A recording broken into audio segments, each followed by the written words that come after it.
ये सब देखकर दिल सच में भर आया। ये कुछ चीजें कम से कम कई रुपए की तो होंगी, लेकिन अपने छोटे भाई की साफ नियत देखकर मैंने अपने होंठों तक आए शब्द फिर से निकल लिए। लॉन्ग भाई जो भी करते हैं उसके पीछे जरूर कोई वजह होती है। घर के अंदर से बूढ़ी अम्मा और औरत ने झांक कर देखा। जब उनकी नजर चाय और नमक पर पड़ी तो उनके चेहरे पर दिल से निकली खुशी साफ दिखाई दे रही थी। कुछ ही देर में वो बड़े प्यार से एक सूखी हुई भेड़ की टांग लेकर अंदर आ गए। तुरंत मुस्कुराकर हाथ रोकते हुए बोला, भाई साहब सच में जरूरत नहीं है, मैं तो बस थोड़ी लकड़ी लेने आया हूँ, थोड़ा आराम करूंगा और फिर निकल जाऊंगा। ये भेड़ आप लोग सर्दियों के लिए बचाकर रखी है। मेरी जिद देखकर वो आदमी भी ज्यादा जोर नहीं दिया। इस इलाके में भेड़ ही असली दौलत होती है, चाहे कितनी भी लालच क्यों ना हो, कोई इसे आसानी से नहीं खाता। अम्मा ने उस आदमी से उनकी भाषा में कुछ कहा और वो आदमी बिना कुछ बोले सीधे चाकू उठाकर भेड़ लाने जाने ही वाला था। मैं घबरा गया और जल्दी से चूल्हे के पास कोने में रखी चीज की ओर इशारा करके बोला, इतनी परेशानी मत उठाइए, वो चीज दे दीजिए, वही मेरे लिए काफी है। वो आदमी थोड़ा चौंका और मेरी उंगली के इशारे की तरफ देखने लगा। वो था हिरन का सींग। भले ही आने वाले समय में इसकी कीमत कम हो जाए, लेकिन इस वक्त ये सच में अच्छी कीमत पर बिकता है। वो थोड़ी देर सोच में पड़ा, फिर बिना कुछ बोले बाहर चला गया और जब वापस आया तो उसके हाथ में एक और सींग था। अब वो एक पूरी जोड़ी बन गई थी। वो बोला, ये नासेन ने जंगल में उठाया था, हम तो इसे लकड़ी की तरह जलाने वाले थे। थोड़ी बातचीत में पता चला इस इलाके के हालात ठीक नहीं है। यहाँ भेड़िए घूमते हैं, उनके पास बंदूक तो है लेकिन गोलियां कब की खत्म हो चुकी हैं। कुछ दिन पहले ही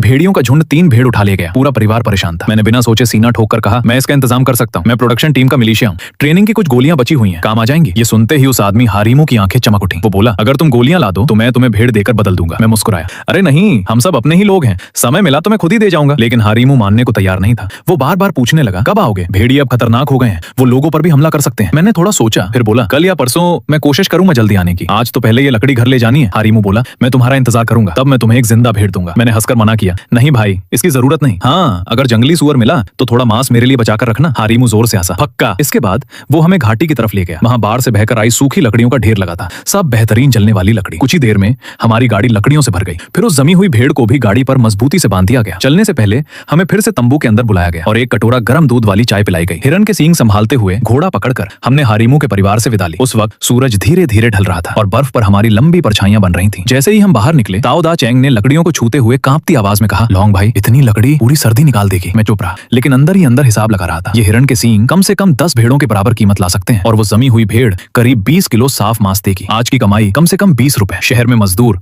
पूरा महीना खटने के बाद भी इतना ही कमा पाते हैं और ये काम अगर मेहनत से किया जाए तो लगातार चलता रहेगा। अगर पूरी सर्दी मेहनत कर ली तो बसंत आते आते एक साइकिल खरीदना कोई बड़ी बात नहीं होगी। चारों तरफ सिर्फ बर्फ ही बर्फ थी, लेकिन मेरी आंखों में अब सिर्फ एक चीज थी, उम्मीद।